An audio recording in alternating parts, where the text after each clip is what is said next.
नमस्कार दोस्तों, मैं हूं आपका दोस्त। आप देख रहे हैं खेती खजाना। दोस्तों, आज के इस वीडियो में हम बात कर रहे हैं तुलसी की खेती के बारे में।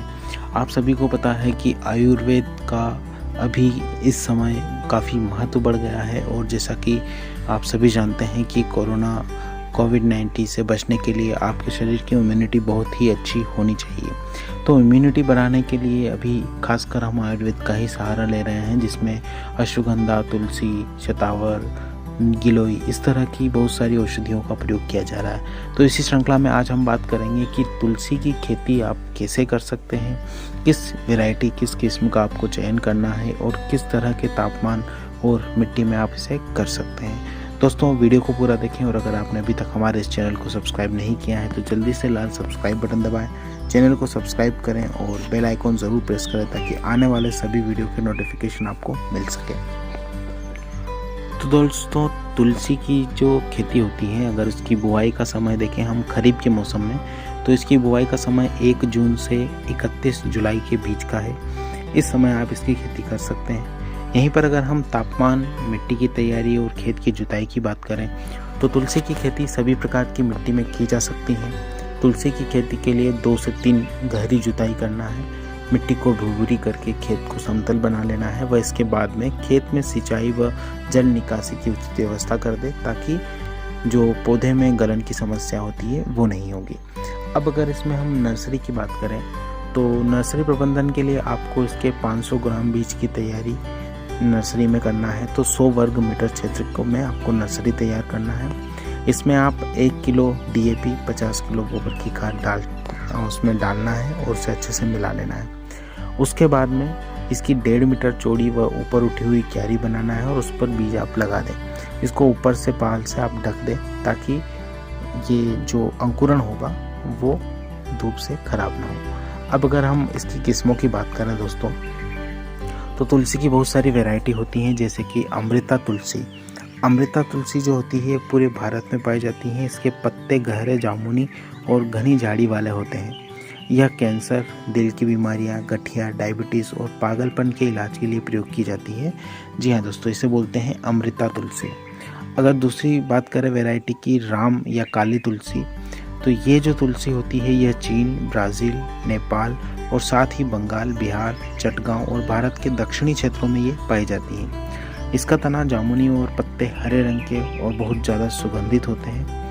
इसमें उचित मात्रा में औषधि गुण जैसे कि एजाडिरेक्टिन, एंटीफंगल, एंटीबैक्टीरियल और पाचन तंत्र को ठीक कर सकती है। यह गर्म क्षेत्रों में बढ़िया उत्पादन देती है दोस्तों। वहीं अगर हम बात करते हैं इसकी तीसरी वैरायटी वन तुलसी की, तो यह हिमालय और भारत के समतल प्रदेशों में पाई जाती है। यह किस्म जो होती है ये पौधे बाकी किस्मों के मुकाबले लंबा होता है। यह सेहत के लिए लाभदायक होती है, जैसे कि तनाव मुक्त करना, पाचन तंत्र और पेट के छालों के इलाज में यह सहायक होती है। इसके पत्ते तीखे और सुगंध लौंग की तरह सुगंधित होती है। वन तुलसी इसे बोलते हैं दोस्तों। अब ये जो हमने 2-3 वैरायटी बताई है, ज़्यादातर इन्हीं का प्रयोग किया जाता है औषधि के रूप में। और इसके अगर हम बीज उपचार की बात करें तो नर्सरी तैयार करने के बाद कार्बेडाइजेम 2.5 ग्राम का 1 लीटर पानी में घोल बनाकर पौधे की जड़ों को उपचारित करना है आपको। उसके बाद ही उसे लगाना है। बीज की मात्रा की अगर बात करते हैं तो 500 ग्राम प्रति हेक्टेयर की दर से बीजों की आवश्यकता होती है, जो आप आधा किलो जिसे बोलते हैं, आधा किलो आप प्रति हेक्टेयर की दर से इसमें नर्सरी बनाकर और बीज लगा सकते हैं।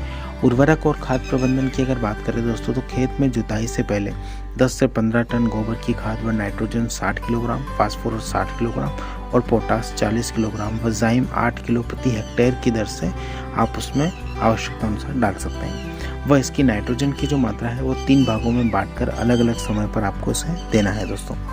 अगर हम सिंचाई की बात करते हैं तो पहली सिंचाई रोपाई के तुरंत बाद करना है। उसके बाद मिट्टी की नमी के मुताबिक सिंचाई करनी चाहिए। वैसे गर्मियों में हर महीने 3 बार सिंचाई की ज़रूरत पड़ सकती है, लेकिन बरसात के मौसम में यदि बरसात होती रहे तो सिंचाई की कोई ज़रूरत नहीं पड़ती है। अब अगर हम फसल की कटाई की बात करें दोस्तों, तो जब पौधे पूरी तरह से फूल आ जाए तो रोपाई के 3 महीने के बाद कटाई का सही समय होता है।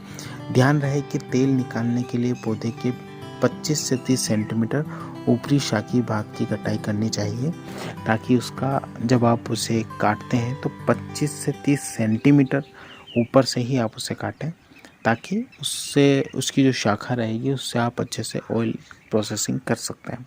तो दोस्तों ये होती है तुलसी की खेती, और जैसा कि आप सभी को बताया गया है इन 3 वैरायटी की आप तुलसी की खेती कर सकते हैं, और अभी आपको इसमें मार्केट में अच्छा भाव भी मिल जाएगा। साथ ही साथ अभी का जो समय है इसमें आयुर्वेद का सहारा सभी ले रहे हैं, और जैसा कि सभी जानते हैं कि तुलसी अपने शरीर में इम्यूनिटी बढ़ाने का काम करती हैं। साथ ही साथ बहुत सारे ऐसे रोग हैं जिन्हें भी ये जड़ से ख़त्म कर देती हैं।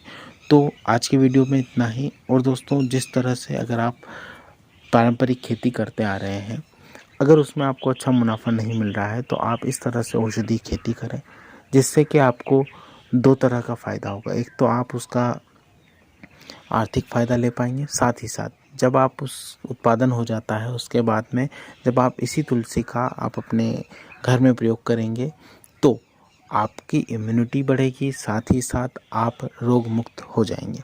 तो इसी तरह के और भी वीडियो देखने के लिए दोस्तों आप चैनल को सब्सक्राइब कीजिए, और अगर आपने अभी तक हमारे इस चैनल को सब्सक्राइब नहीं किया तो जल्दी से लाल सब्सक्राइब बटन दबाइए, चैनल को सब्सक्राइब कीजिए और अधिक से अधिक शेयर करें, अधिक से अधिक किसान भाइयों तक पहुंचाएं, अधिक से अधिक अपने दोस्तों तक इसे पहुंचाएं, ताकि उनको भी इस विषय में जानकारी प्राप्त हो सके।